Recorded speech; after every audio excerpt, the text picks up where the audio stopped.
criança, menino, em Altamira. Criança não ficava mais brincando na rua porque a gente sabia que se ficasse sozinho era um alvo, né, fácil de ser viciada, né? Então, assim, era um terror em toda a cidade. Eles abriam mão dessa diversão que antigamente era inocente, que não tinha problema, porque eles tinham medo. Eu me lembro de tudo, como se ele tivesse saído de casa ontem. Ele saiu de casa, era 2 horas da tarde, né? Ele tinha combinado com os amigos dele para ir buscar manga. Depois do almoço, depois de meio-dia, aí aquela juventude, aquela meninada foi tomar banho no Igarapé, né? Aí me chamou para tirar manga em outro lugar, né? Pegou a chinela dele, a camisinha na costa e pegou a estrada e veio, né? Só que ele não chegou na chácara. Elas eram deixadas no mato para sangrarem até morrer. Antes, elas eram emasculadas.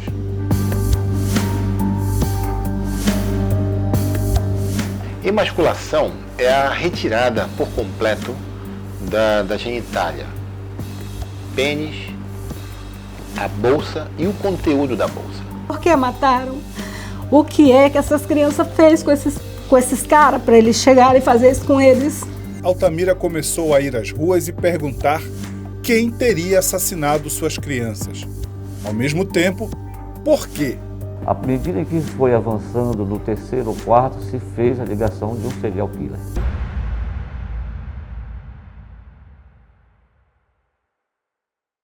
E se avançou até um ponto de que chegou-se a um limite maior, que é o envolvimento de pessoas ligadas a uma seita, justamente coordenada pela Valentina.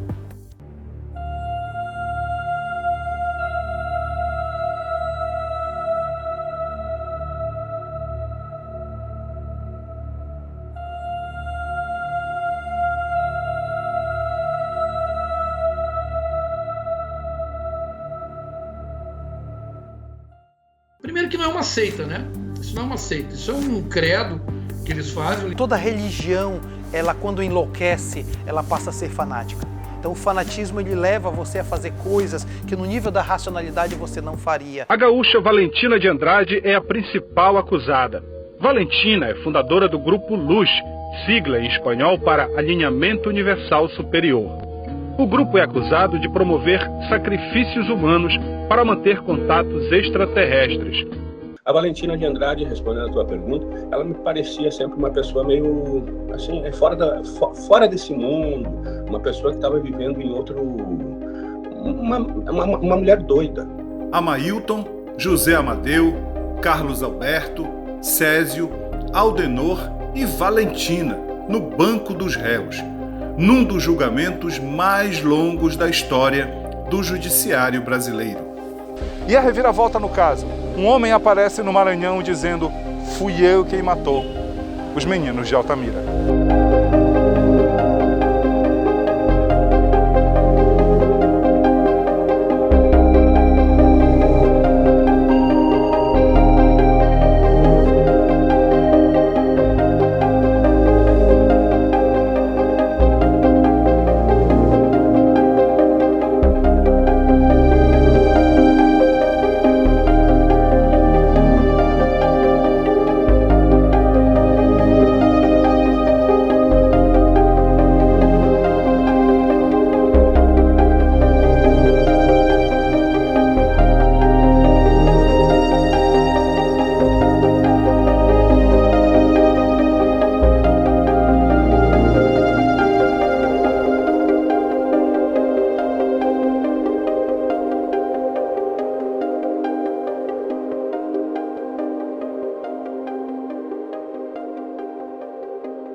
No começo dos anos 2000, os olhos do mundo se voltaram para o bairro da Cidade Velha, em Belém do Pará, onde antes funcionava o Tribunal de Justiça do Estado. Era o início dos julgamentos dos acusados pelas mortes dos meninos de Altamira. De acordo com as investigações, os crimes ocorreram entre os anos de 1989 e 1993 na cidade de Altamira. 19 meninos com idades entre 8 e 14 anos foram vítimas. Segundo o Ministério Público, as mortes teriam sido motivadas por um ritual de magia negra. No banco dos réus, aceita Luz, de Valentina de Andrade.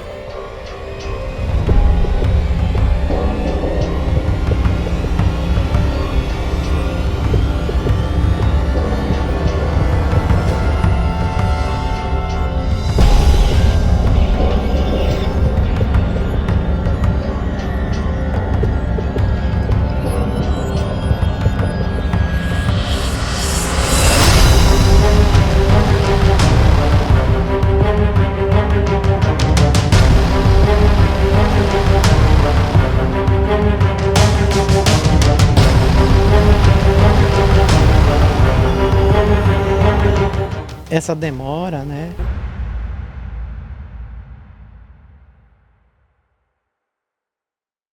Ela foi muito traumática, porque ela, na verdade, ela fez com que muitas pessoas adoecessem, morressem, né? E não visse o final dessa história. Que a gente queria que todos estivessem de braços juntos, dados, dizer, realmente agora aconteceu a justiça. Mas muitos não tiveram a oportunidade de ver essa justiça que demorou demais, que foi retardada demais, né? E até hoje a gente diz que não teve a justiça por completo, né? Amailton e Carlos Alberto foram os primeiros, depois Anísio, em seguida Césio e por último Valentina de Andrade. Julgamentos longos e cansativos. Eu acredito que a principal estratégia da defesa da Valentina de Andrade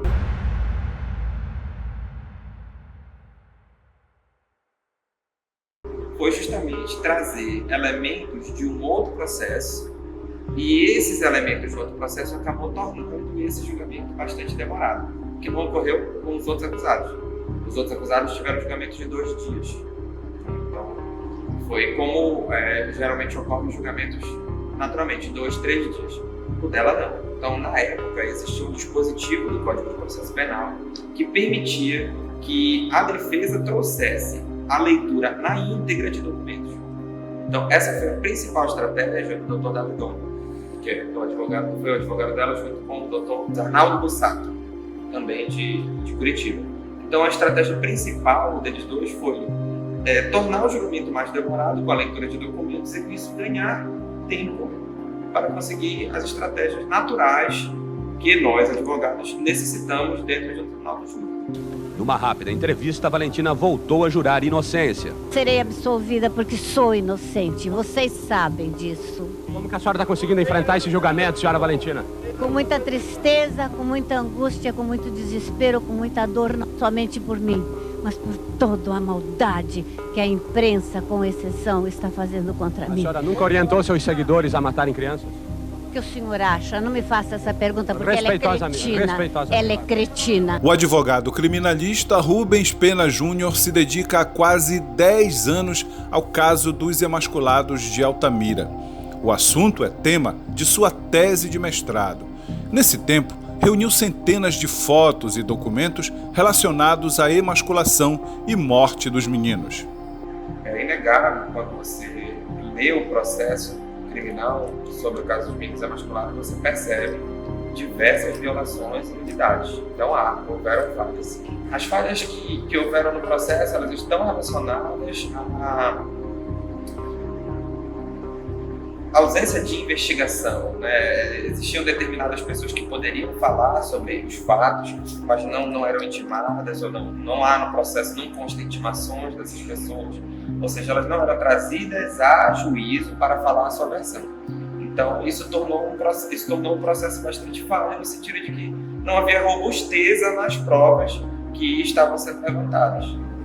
Só os dois, eu quero só os dois aqui, sem ninguém do lado. Você vai olhar para os dois e vai me dizer se foi um desses dois que lhe colocou o pano no rosto. Eu tenho a plenitude, a certeza, a convicção 100% que foi o Carlos Alberto. Qual é o Carlos Alberto? Esse aqui. De camisa azul? Isso, com certeza. Absolvo. Como absolvido tenho a ré Valentina de Andrade Munhoz. Valentina de Andrade foi levada até a penitenciária onde estava presa desde setembro. Após assinar o alvará de soltura, ela saiu escondida no banco de trás deste carro e seguiu até um hotel de luxo em Belém, mas não quis dar nenhuma declaração. Valentina ainda foi absolvida, ficou presa, mas foi absolvida.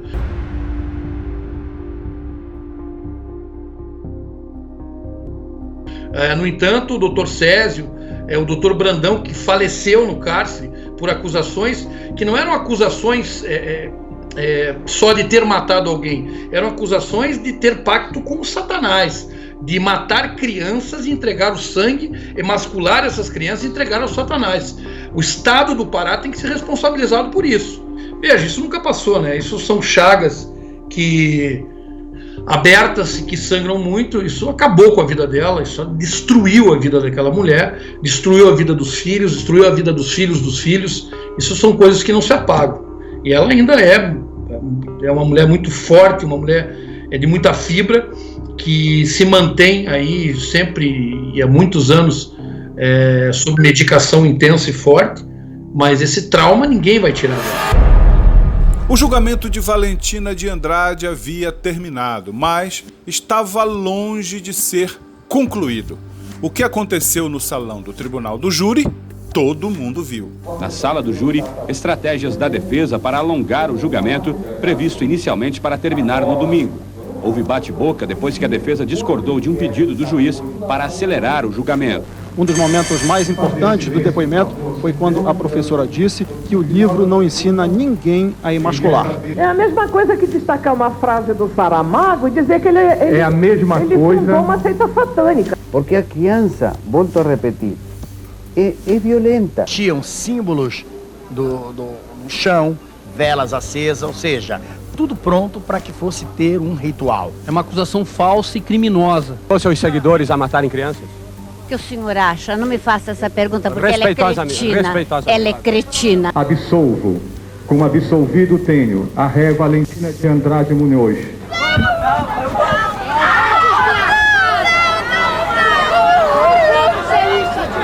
Nós queremos a justiça e essa justiça vai ser feita um dia. Isso foi uma injustiça muito grande que eles fizeram conosco.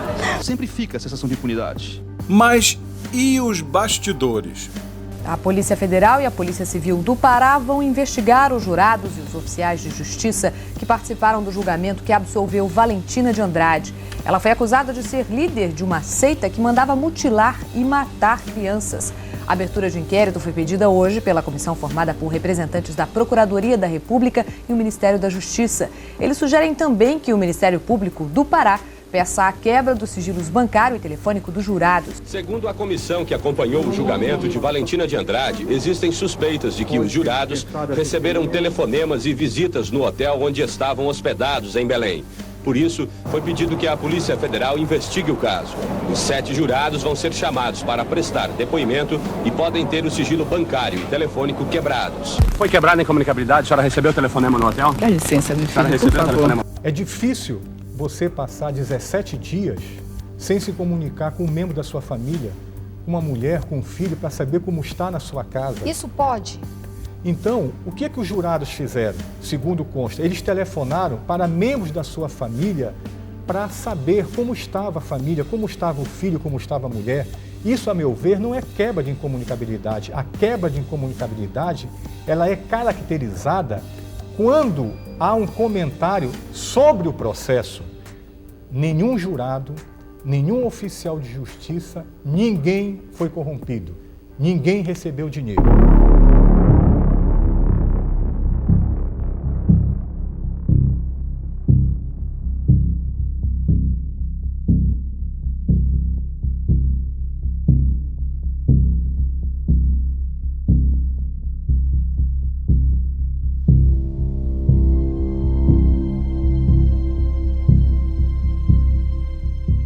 O mecânico Francisco das Chagas cumpre pena numa cela de segurança máxima em São Luís. Há 6 anos, quando foi preso, ele teria confessado ser o assassino em série de 42 meninos no Maranhão e no Pará. Hoje, o mecânico negou todos os crimes. O Francisco das Chagas inicialmente não confessava nem os crimes do Maranhão. Quando ele foi preso dentro do inquérito policial do Jonathan, ele afirmava que nunca tinha cometido nenhum tipo de crime. Com o tempo, né? E também foram encontrados corpos dentro da casa dele. Foi feito DNA nesses corpos e eram realmente 2 meninos desaparecidos no Maranhão. Foi inevitável que ele falasse o que tinha feito. E com a repercussão dos julgamentos do caso dos meninos emasculados de Altamira, ele se sentiu imbuído de falar o que realmente ele também fez em Altamira. No caso, ele confessou os crimes pelos quais outras pessoas haviam sido julgadas e condenadas. Francisco das Chagas deixou o fórum com mais 63 anos de condenação. Agora terá que cumprir uma pena de 211 anos. O mecânico foi julgado pela morte de 2 meninos, Júlio César Pereira, de 11 anos, e Nonato Alves da Silva, de 10. Os crimes aconteceram em junho de 98. A justiça desta vez tentou corrigir um erro. Na década de 90, o vigia Robério dos Reis havia sido condenado pela morte de um dos meninos, crime que agora está sendo atribuído ao mecânico. Ainda este ano, o mecânico deve voltar por 3 vezes ao banco dos réus e responder por crimes atribuídos a um assassino em série. O Francisco das Chagas nunca foi formalmente processado no estado do Pará. Francisco das Chagas foi investigado pela Polícia Federal e pela Polícia Civil do Pará, mas ele nunca foi formalmente denunciado por nenhum desses crimes. As investigações comprovaram: o maranhense Francisco das Chagas esteve em Altamira, no Pará, no mesmo período em que aconteceram as emasculações dos meninos de Altamira. Chagas foi preso no Maranhão em dezembro de 2003. A polícia, ele confessou o assassinato de 30 meninos no Maranhão, mas disse também textualmente aos policiais: fui eu quem matou as crianças de Altamira. Mas havia uma informação da Polícia Civil no Maranhão que tinha um histórico de um emasculador lá. Certo? Só que lá matava as crianças. E como a Polícia Federal iniciava uma investigação aqui, foi para lá e conseguiu avançar nas investigações de lá, sem, contudo, comunicar à época para a Polícia Civil aqui. A entrada em cena de Francisco das Chagas mexeu com todo o processo sobre a emasculação e morte dos meninos de Altamira. As investigações e a confissão de Chagas fizeram com que as defesas dos acusados pedissem a reabertura do processo com uma indagação. Se Chagas matou as crianças de Altamira, então os integrantes da Seita Luz são inocentes. E a essa altura, muitos dos condenados já estavam até cumprindo pena em regime fechado, nesse prédio, onde antes funcionou o Presídio São José, em Belém. Eu acredito que o Chagas é o assassino das crianças emasculadas em Altamira por conta do teor e da riqueza de detalhes que contém as confissões dele levantadas pela Polícia Federal. Eu acredito no trabalho da Polícia Federal. O assassino, o verdadeiro assassino, já apareceu, confessou o crime e a Justiça do Pará faz ouvidos de mercador quanto a isso. Isso tem que um momento parar. O mundo inteiro se volta contra esse mal-sinado, mal-traçado e desgraçado caso dos emasculados de Altamira, dizendo que ocorreu um assassinato, não só de reputações, mas um assassinato das famílias, dos filhos e dos filhos dos filhos desses que foram apontados como aqueles que pertenciam a uma seita satânica, e o Estado do Pará vai, uma hora ou outra, o Estado do Pará, a história vai dizer que errou e errou muito.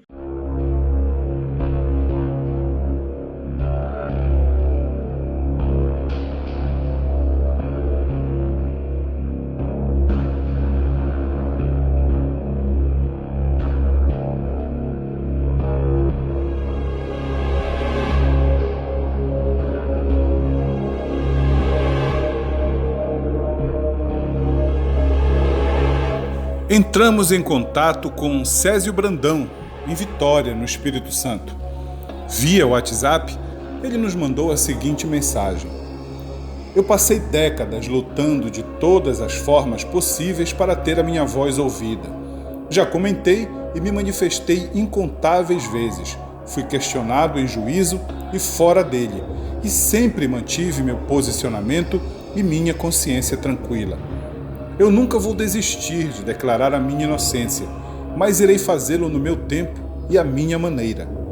Não participarei de entrevistas, mas agradeço o interesse pelo caso e espero que faça um bom trabalho pautado na ética e na verdade dos fatos.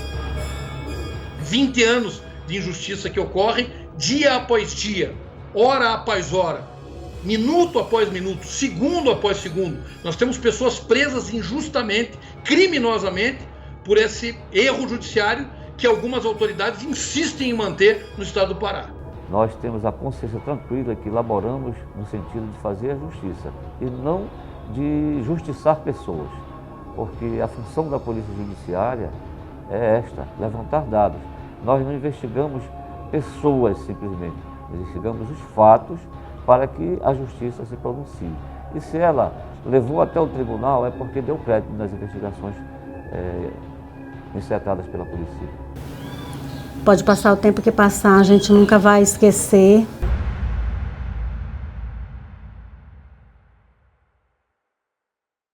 A gente se acostuma com a perda e com a dor, né?